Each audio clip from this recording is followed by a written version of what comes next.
No, this is not the gruesome makings of a horrific crime scene. So realistic in there. Now is the fun part. Sausage dudes. Yeah, so what the heck is this contraption? I think this is gonna work.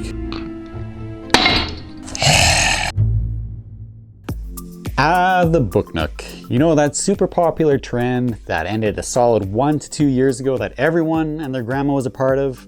A book nook. So this is my real grandma, and this is me asking her if she wants to make a book nook with me. No. That is everyone and the grandma, Except me. Well, we may have missed the hype train, but we've got a secret weapon that is gonna... We've got a little secret weapon, which is this thing right here, which is gonna make this thing next level.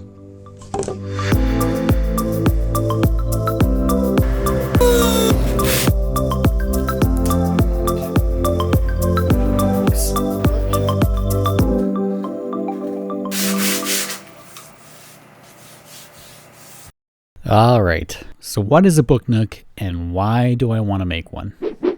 So a book nook is basically a small diorama, typically the size of a book, but not always, nestled within your bookshelf, creating essentially a, what's the word, nook within your books.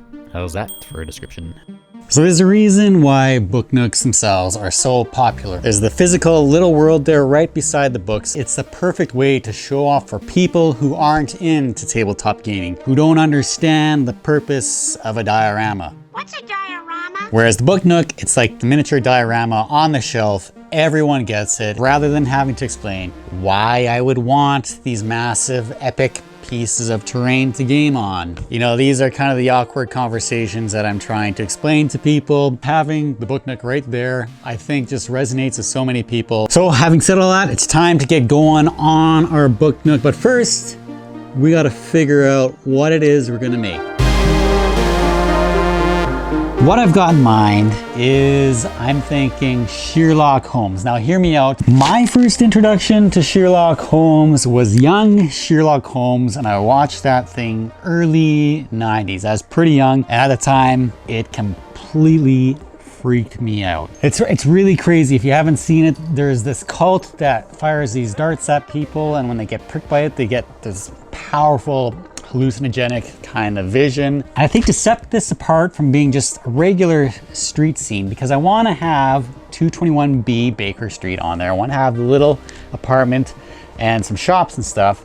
Now that'd look really nice if we do it really well, but kind of boring. So there's a point in the movie where our young Watson gets pricked by one of the poison darts in the graveyard of all places, and being the good young pastry-loving English boy he is, ends up having one of the more unique hallucinations of the movie, let's just say, involving cream puffs, gingerbread men, walking donuts, and all sorts of whimsical food items. And yes, it is this scene that I have decided to recreate, not in a graveyard, but on the streets of London, in front of the infamous 221B Baker Street study.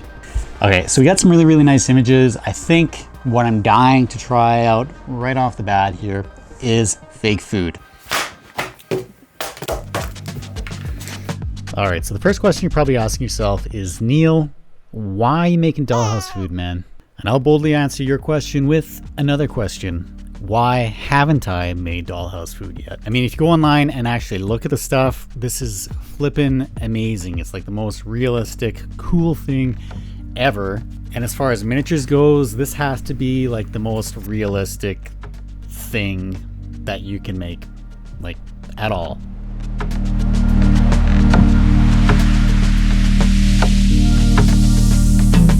So not only does dollhouse food look absolutely incredible, it's insanely easy to make, which I didn't know. Basically, you use some Sculpey, which is a polymer clay, which is what I'm making the actual pastries out of. And with that, you use dry pastels for tinting the polymer clay itself, going from light to dark using these 4 colors here. And if you're particularly adventurous, you can use liquid Sculpey, which is what we've got here, tinted with the pastel colors to make for the perfect donut icing. Now, a word of caution, you may be tempted to lick said liquid Sculpey, but trust me, it actually doesn't taste like icing. Don't ask me how I know that.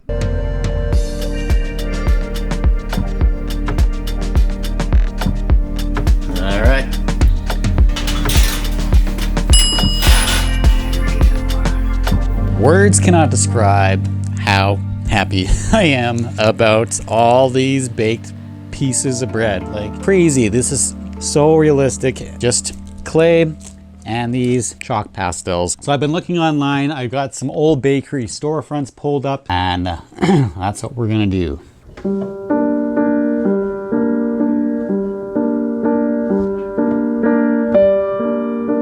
This is our bakery right here. Obviously the letters will be more centered. So yeah, next step I think is actually just cutting out the wood panel for the side here, and then we can start slapping this puppy together. So yes, we've got a bunch of baked goods and we're building this thing on the streets of London. So of course it only makes sense to go ahead and build a bakery. Now we want to do our best to come close to matching the realism of our baked goods. So for that, we're going to use realistic materials such as wood paneling. I'm going to be using coffee stir sticks, balsa wood, and a little secret weapon called veneer to get those really thin and fine details in there.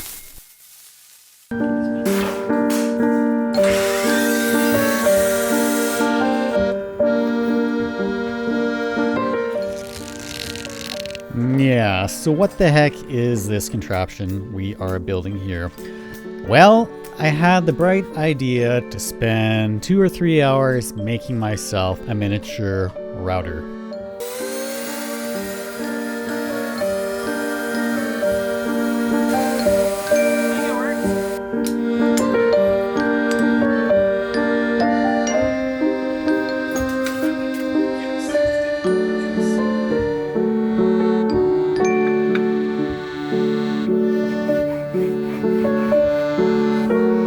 We're going to be transferring this onto here. Now, if you want to take notes on how to do things the hard way, all you do is take one of the simplest shapes that you can find, say a rectangular cube, and rather than making that out of one single solid piece of wood, just break it up into as many pieces as you can. And if you're lucky, you'll have successfully converted what would have been a 5-minute job into a solid 45 minutes to an hour.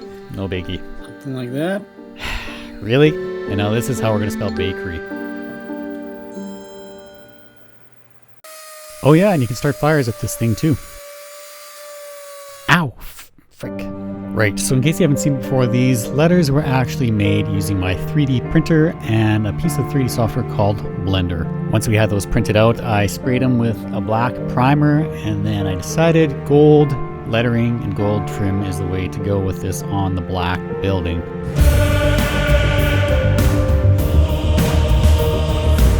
These are going to be my bricks.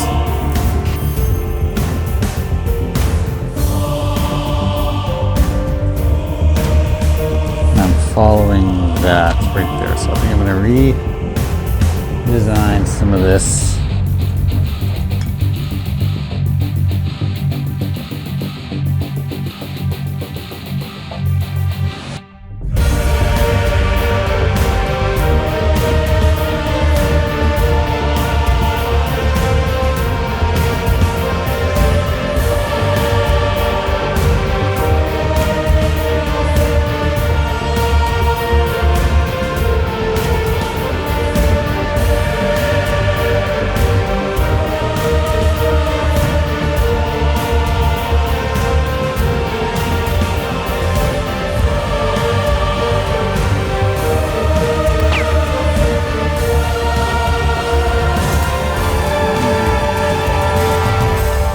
So hey, I just want to briefly thank each and every one of you for watching these videos. I do this for a living, so just the fact that you're here helps me out a lot. And also the sponsors for this channel are a huge part as to how I earn my income.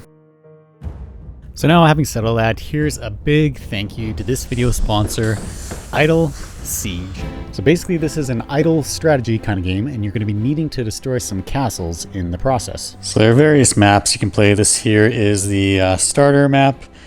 This is our base over here, and as you can see, there are various buildings that allow you to craft different types of units. You're able to craft new buildings as well. This is the arsenal that we don't have yet, and they are now going to battle and take down the wall.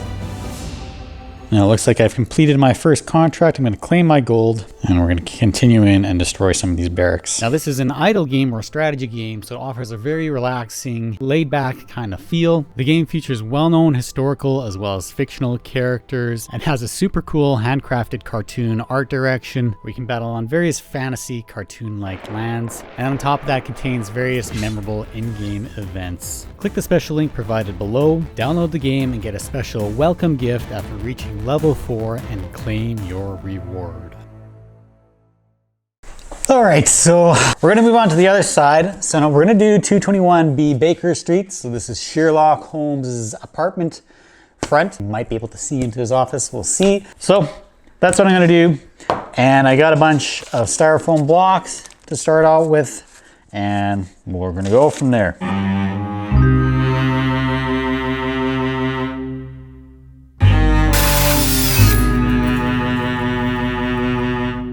So as we're putting 221B together, it had me thinking about the glass from the bakery, as we're going to be needing to do glass on this side as well. The CD cases were not holding up. They got really mucked up from both the glue and the soldering iron, so I figured why not try real glass. Yeah, sometimes it cuts, sometimes it doesn't. Now, despite the cheap glass cutter, we did get a few successes out of it. Perfect. Now I got the scary task of taking out this window. The best way is to...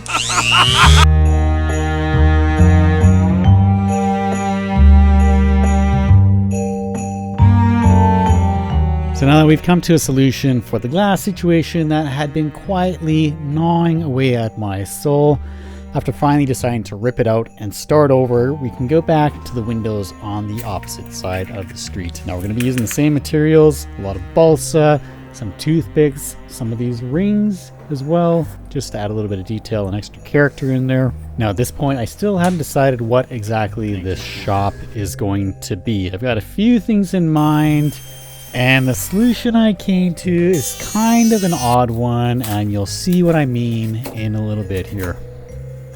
Now, if you're a fan of seeing me do stuff more than once, well, this side does not disappoint.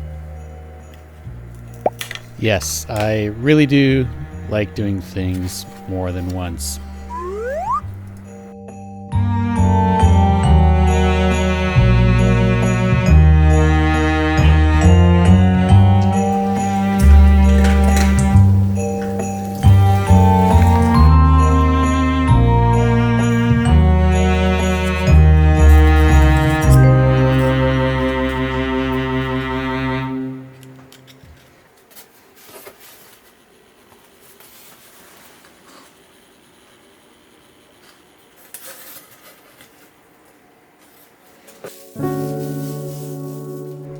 Alright, so if that paper ripping is any kind of a clue, you should know that it's foam core, and we are going to be making bricks the exact same style and same way that we did with the Jazza collab. And if you haven't seen that video, go and check it out. And if it's been a while, click the link up here. It's an epic video, so awesome. It still puts a big smile on my face seeing that one. It was one of my favorite videos of all time.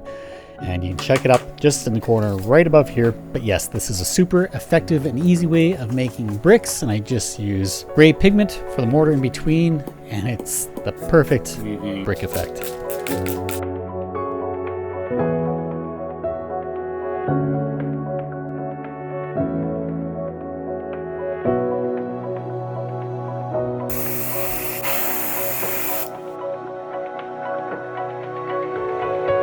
Take some of that and just put it in there.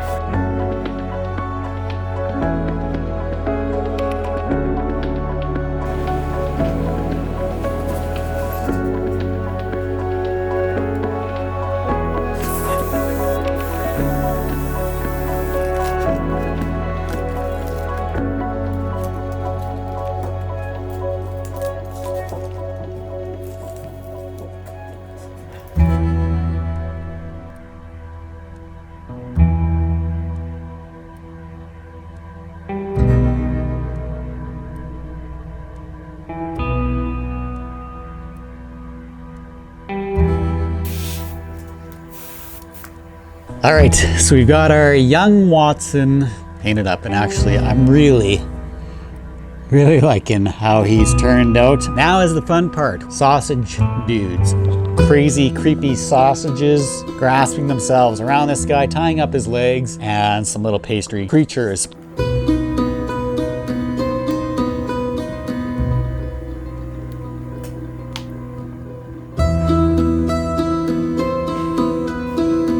And worked out pretty good.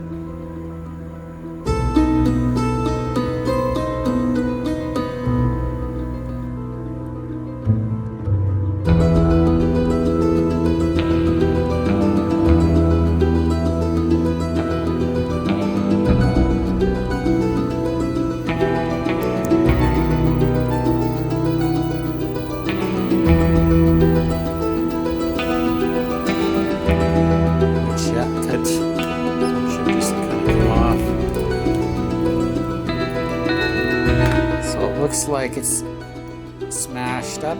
Check that out. That couldn't have turned out any better. Perfect.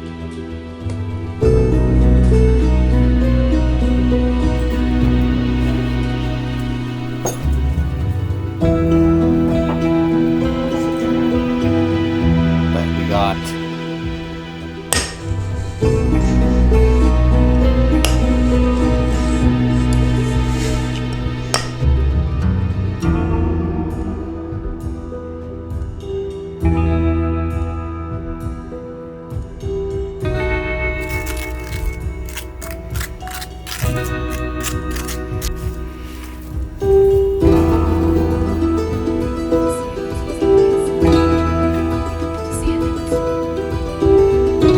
I'm gonna have a mirror. This guy right here, we're gonna put it like this to make it on an angle, to make it look like the street is kind of continuing and then shooting off in that direction. So we gotta cut this mirror. This is quite thick. I'd say this is a good 3 millimeters. We got our glass cutter. This is the second one. They're trash. Luckily, Canadian Tire here in Canada, you can just take it back and they'll exchange it for a new one. So yeah, we're gonna try and see how it does on this thick mirror. This is just from the dollar store. That's a very good sound. Good. I think this is gonna work. Oh man, I don't think it's gonna work. Let's try this hammer here. That sucks. We're gonna need a different mirror. Yep. Well, that didn't work. Okay, it's back to Walmart or somewhere. See if we can make these look like a realistic feeling. This is gonna look quite pink. Good on there, that's a pretty decent. Push that in. I'm gonna get paint all over my fingers. All right, if you're confused at this point and maybe a little grossed out, Here, have a look. fear not, for I am about to explain what is actually happening here and why. No, this is not the gruesome makings of a horrific crime scene. There we are. And then here is the second batch. Much fresher looking. Yes, we are making more food. In fact, we're making food for a butcher shop as our little sausage guys needed a home. So I felt, hey, how about a butcher shop? And at the time, it felt like a good idea. But once it was complete, I realized, really, how's it gonna smell up above in that apartment?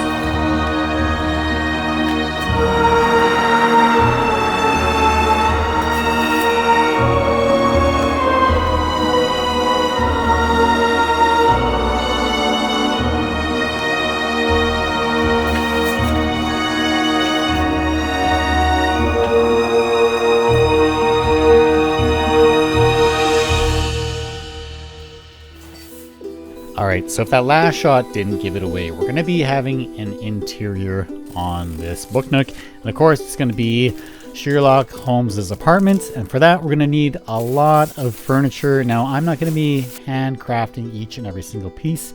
That would probably take actually a lot longer than the Book Nook itself to do.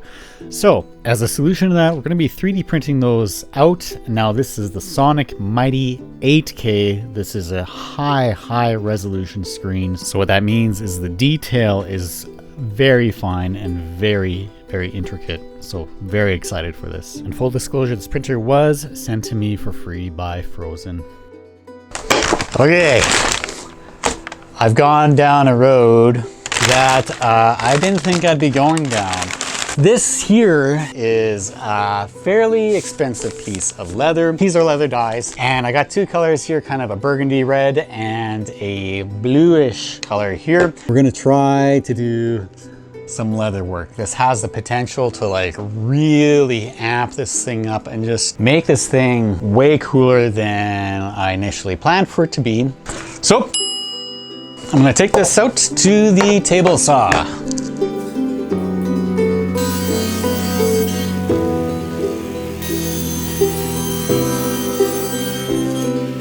The primary reason I make these videos the way I do is to show that a simple, plain old Joe, regular kind of guy, just like most out there, can inspire and make things they can be proud of with their own two hands.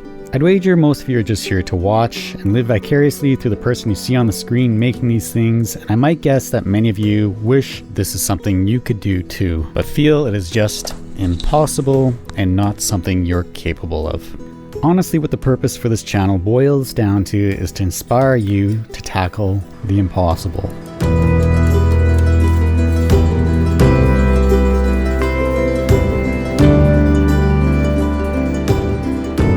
Try the thing you've always wanted to try, but the fear of failure told you that it's not even worth trying.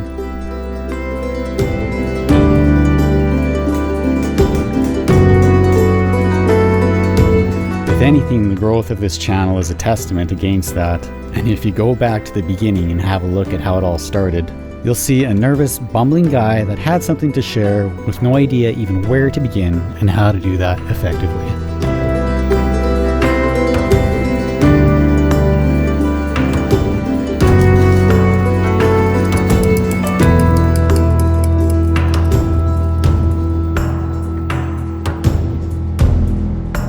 Let alone build epic castles and wild fantasy worlds taken out of the pages of the great minds of the past.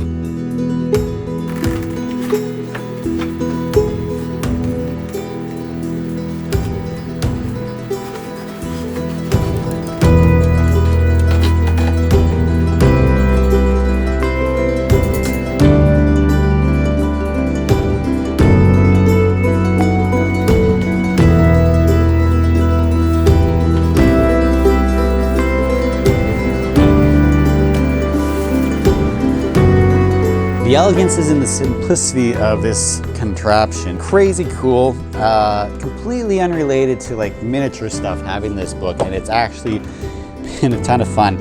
So I'm going to take this apart right now and let's see how well things glued together here.